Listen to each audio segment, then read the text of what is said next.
Que a paz de Cristo esteja com você. Vamos compartilhar, vamos aprender juntos a palavra de Deus? Hoje eu quero ler com você no Evangelho de Jesus Cristo, ao qual escreveu o evangelista Lucas, no capítulo 18, do versículo 9 ao versículo 14. Enquanto você procura aí na sua Bíblia, quero dizer que se você me acompanha toda semana, os meus vídeos, você já deve ter percebido que eu gosto muito de pregar nos evangelhos. Sabe por quê? Porque eu acredito que Jesus Cristo e o seu ministério é o cerne de toda a Bíblia. Então, o Antigo Testamento existe para mostrar Jesus. As cartas, Atos e o restante do Novo Testamento existe para mostrar aquilo que Jesus fez e ensinou. Mas eu gosto muito, muito mesmo dos evangelhos. Vamos então ler? O título diz: a parábola do fariseu e do publicano. E disse também esta parábola a uns que confiavam em si mesmos, crendo que eram justos e desprezavam os outros. 2 homens subiram ao templo a orar, um fariseu e o outro publicano. O fariseu, estando em pé, orava consigo desta maneira: ó Deus, graças te dou, porque não sou como os demais homens, roubadores, injustos e adúlteros, nem ainda como este publicano. Jejuo 2 vezes por semana e dou os dízimos de tudo quanto possuo. O publicano, porém, estando em pé, de longe, nem ainda queria levantar os olhos aos céus, mas batia no peito dizendo: ó Deus, tem misericórdia de mim, pecador. Digo-vos que este desceu justificado para sua casa, e não aquele, porque qualquer que a si mesmo se exalta, será humilhado, e qualquer que a si mesmo se humilha, será exaltado. Glória a Deus pela sua bendita palavra. Meus queridos, esta é das parábolas de Jesus uma das minhas favoritas, juntamente com a do filho pródigo. Eu gosto muito, mas muito mesmo, dessa passagem. E no versículo 9 que nós lemos, o primeiro versículo, Jesus ele já começa dando a conclusão, o cerne, a moral da parábola. Em vez de ele falar no final, ele fala já no começo. Qual que é o cerne dessa parábola? Essa parábola é para aqueles que se auto-justificam, para as pessoas que gostam de ser independentes. Eu sempre digo que se tem uma particularidade que Deus gosta em nós, é a nossa dependência a Ele. Eu costumo dizer que o pecado primevo lá no Jardim do Éden, mais do que a desobediência, foi a independência que o homem quis ter em relação ao Criador. Ele não quis apenas desobedecer por desobedecer. Ele quis ser independente de Deus. Foi isso que Adão e Eva quiseram. Esse foi o seu maior pecado. E não o da desobediência em si somente. A desobediência foi apenas uma conclusão. Foi apenas fato consumado. Mas o que eles quiseram no seu coração foram ser independentes. Deus não gosta de gente independente. Deus não gosta de pessoas autossuficientes. Isso eu aprendi na minha vida e aprendi lendo a palavra de Deus, de Gênesis a Apocalipse. Deus, ele me mostra isso. E aqui traz a história desses 2 homens, 2 religiosos, 2 pessoas que acreditavam em Deus, 2 pessoas que oravam a Deus, que iam ao templo em busca de Deus. 2 pessoas que estavam gratos por situações diversas, mas eram gratos, ofereciam sacrifícios. Então nós temos aqui 2 homens, 2 orações e 2 resultados. Vamos então analisar mais detalhadamente. Vamos ver primeiro os 2 homens, a começar pelo fariseu. O fariseu, meus irmãos, era uma espécie, uma casta, uma ramificação, uma seita que existia no antigo Israel. Eles surgiram como movimento lá no período babilônico, né? No cativeiro, onde o templo havia sido destruído e havia a necessidade de homens se levantarem para ensinar a palavra de Deus, ensinar a Torá e os escritos. Então esses homens foram levantados, estudaram e começaram a ensinar o povo e até as crianças a respeito da lei. Foi nessa época que foram criadas as sinagogas. As sinagogas foram criadas no exílio. E elas foram criadas para que se pudesse ensinar a lei, para que o hebraico não caísse no esquecimento. E esses homens foram levantados para isso. Olha que motivo nobre, você dirá, realmente, né? O início foi muito nobre. O início foi algo que realmente enchia os olhos de quem ouvia, de quem via esses estudiosos da lei passar adiante o conhecimento que eles haviam concebido. Mas, como todo movimento acaba se institucionalizando, o fariseu virou farisaísmo. Olha, deixa eu ensinar uma coisa para você. Tudo aquilo que termina em ismo é porque já se institucionalizou. E o problema de um movimento que se institucionaliza ele costuma trazer em seu bojo muitas coisas ruins. E eu digo até mesmo do cristianismo. Se você for pegar a Igreja Apostólica, era uma coisa. 3 séculos depois, quando virou o cristianismo, lá com Constantino, já estava totalmente mudado e modificado. Quando vira uma instituição é um problema. E com o fariseu foi a mesma coisa. Virou o farisaísmo. Quando chega na época de Jesus, já está totalmente diferente. Eram caras que se preocupavam mais com a letra fria do que com o espírito da lei. Eram pessoas que esfriaram o seu coração.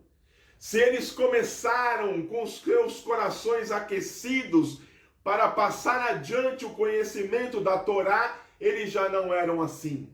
Eram pessoas que adoravam ser bajulados pelos homens. Eram pessoas que faziam jejum e mantinham o rosto, o semblante triste, para que todos vissem que eles estavam jejuando. Eram pessoas que tocavam trombeta quando davam esmola. Eram pessoas que se achavam mais dignos do que os demais homens. Institucionalizaram-se. Isso é um problema. Isso é uma coisa muito ruim. Eram pessoas que tinham aversão pelo povo. Tinham nojo do povo. Você lê os evangelhos, você percebe. Eles queriam distância do povo. O povo para eles era escória. Era gente ignorante, gente bruta, gente que não merecia crédito.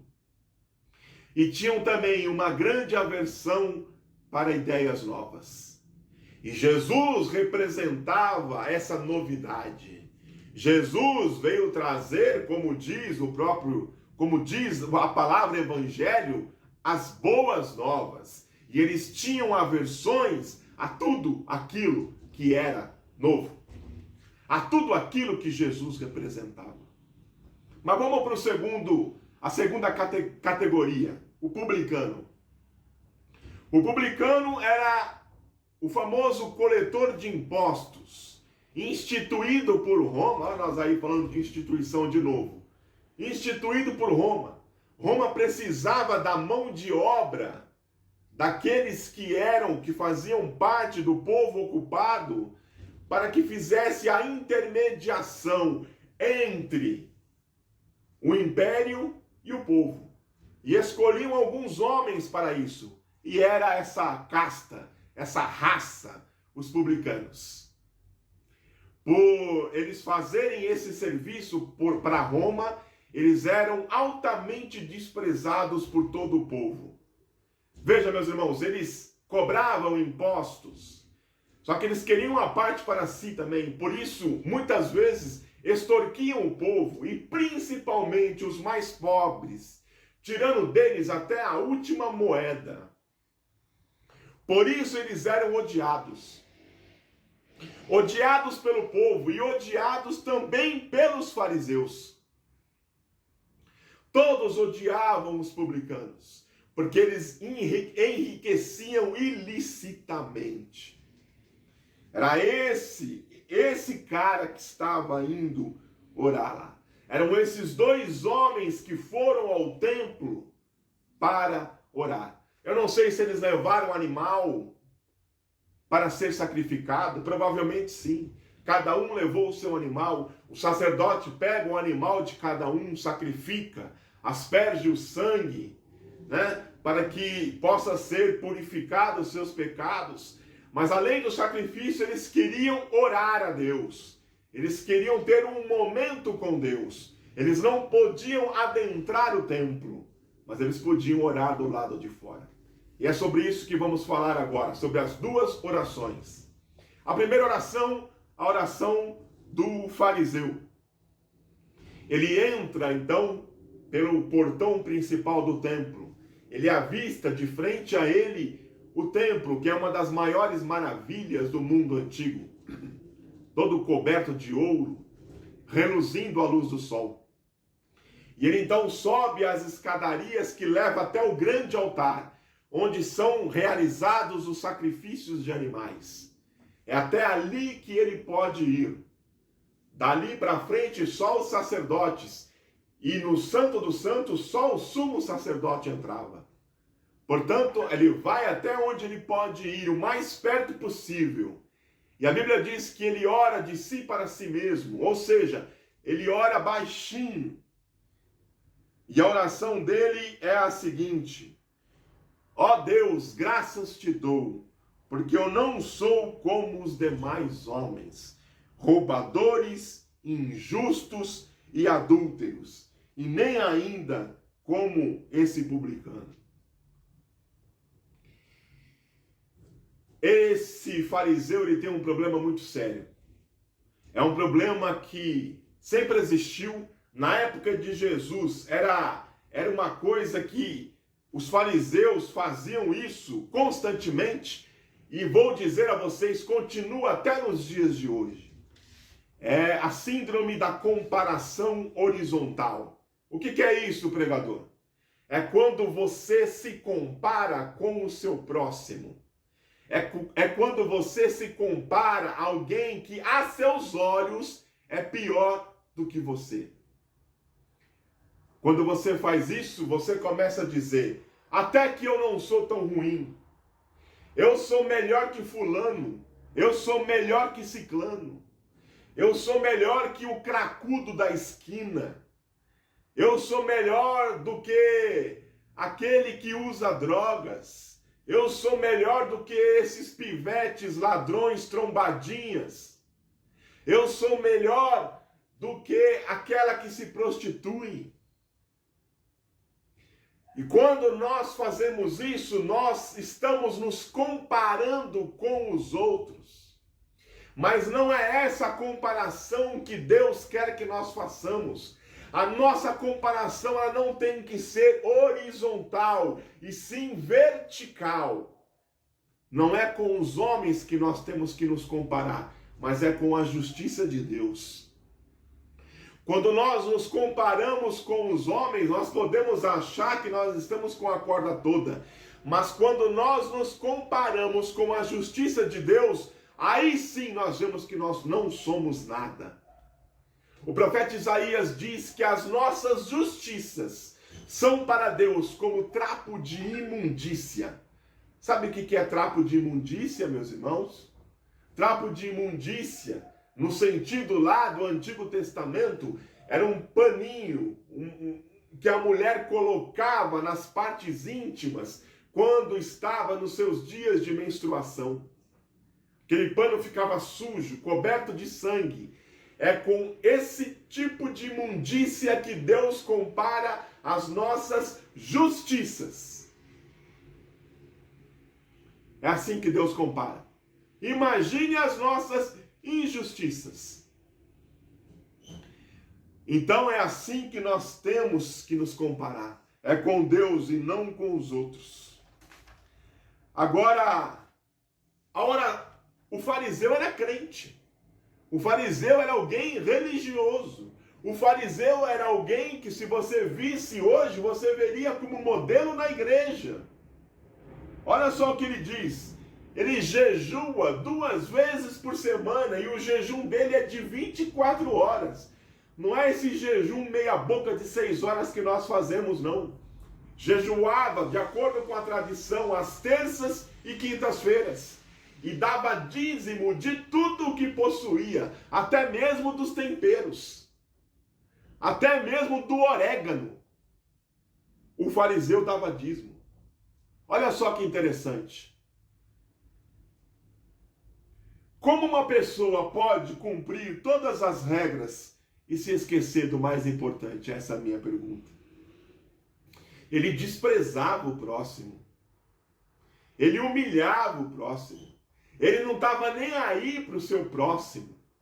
Ele se achava superior a tudo e a todos. Não adianta fazer correria eclesiástica, ir à igreja todos os domingos, 4, 5 vezes por semana, se você não cumpre esse mandamento que é primordial de amar o próximo como a ti mesmo. Se você não enxergar que o seu próximo está na mesma jornada da busca de Deus que você. Quem tem que julgar é Deus, os homens, e não você, e não eu. Eu tenho que enxergar um companheiro de jornada, e não um inimigo, e não alguém a quem eu deva pisar com os meus pés. Deus, ele está atrás de adoradores que o adorem em espírito e em verdade, não em letra da lei, não em peito estufado. Vamos agora analisar a oração do publicano. Olha que diferença. O publicano, ele não tem coragem de se aproximar, ele fica de longe. Ele não tem coragem de chegar perto. Ele sabe que o lugar em que ele está é um lugar santo e de que ele não é digno. Ele não é digno de estar ali. O publicano mantém a sua cabeça e os seus olhos voltados para o chão, porque ele sabe o seu estado de miséria. Ele não tem coragem de levantar os olhos aos céus, não ao templo que está na frente dele, porque ele sabe que Deus não mora naquele templo, mas mora lá no céu. O publicano, ele não tem o conhecimento da Torá que o fariseu tem. O fariseu, ele sabia que Deus mandava amar o próximo como a si mesmo. O fariseu, ele sabia lá das nossas justiças, o trapo de imundícia. Que ele conhecia o texto de Isaías, mas ele não vivia. Agora o publicano, ele não tem muito conhecimento, mas ele sabe que ele é indigno. Ele sabe que ele não merece estar ali. E ele sabe que Deus lá do céu está escutando a oração dele. Bendito seja o nome do Senhor. O publicano, diferente do fariseu que fala de si para si mesmo, ele diz em alta voz. Ele bate no peito primeiro, como se ele dissesse: minha culpa, minha culpa. Ele diz em alta voz: ó Deus, tem misericórdia de mim, pecador. O publicano, ele não aponta, ele não questiona, ele não faz a comparação horizontal. Ele sabe que é o pior dos piores. Ele não coloca ninguém debaixo dele. Para ele, todos estão acima dele. Portanto, ele só pode pedir a misericórdia de Deus para a sua vida. Bendito seja o nome do Senhor. Ele sabe que não consegue sozinho. Ele sabe que precisa da misericórdia de Deus. Ele sabe que precisa de um propiciador. E foi para isso que Jesus veio. Foi para isso que ele veio ao mundo. Para ser o nosso propiciador. Bendito seja o nome do Senhor. Para levar as nossas culpas. Foi para isso que Jesus veio. Agora vamos ver os dois resultados. O resultado das duas orações. Primeiro, o resultado da oração do publicano. Jesus disse sobre o publicano: e esse desceu justificado para a sua casa. Sabe, meus irmãos, eu sempre atentei muito para esse finalzinho dessa parábola. Deus não respondeu à oração de nenhum dos dois com fogo. Deus não demonstrou visivelmente que ele tinha aprovado um e rejeitado o outro. Mas Jesus diz que o publicano desceu justificado. A oração dele foi aceita por Deus nos céus. O que quer dizer isso? Que Deus gostou da oração dele. Deus olhou para o publicano. Deus viu no publicano que ele precisava de redenção. Que ele assumia que era um pecador e que necessitava de misericórdia. Bendito seja o nome do Senhor. E Deus assim aceita a oração dele. Agora a resposta da oração do fariseu. Diz a Bíblia, e não aquele. A oração do fariseu não foi justificada. Sabe o que eu acho, meus irmãos? Eu acho que o fariseu desceu para a sua casa de peito estufado, dizendo: eu sou o cara. Deus deve ter orgulho de mim. E isso é muito perigoso. Talvez você esteja servindo a Deus dessa maneira, achando que Deus tem orgulho de você, achando que o que você faz é muito bom diante de Deus, achando que as suas justiças e as suas obras te conceituam diante de Deus mais do que os outros homens. Eu quero dizer a você que você está enganado, você está enganada. Não é assim que as coisas funcionam.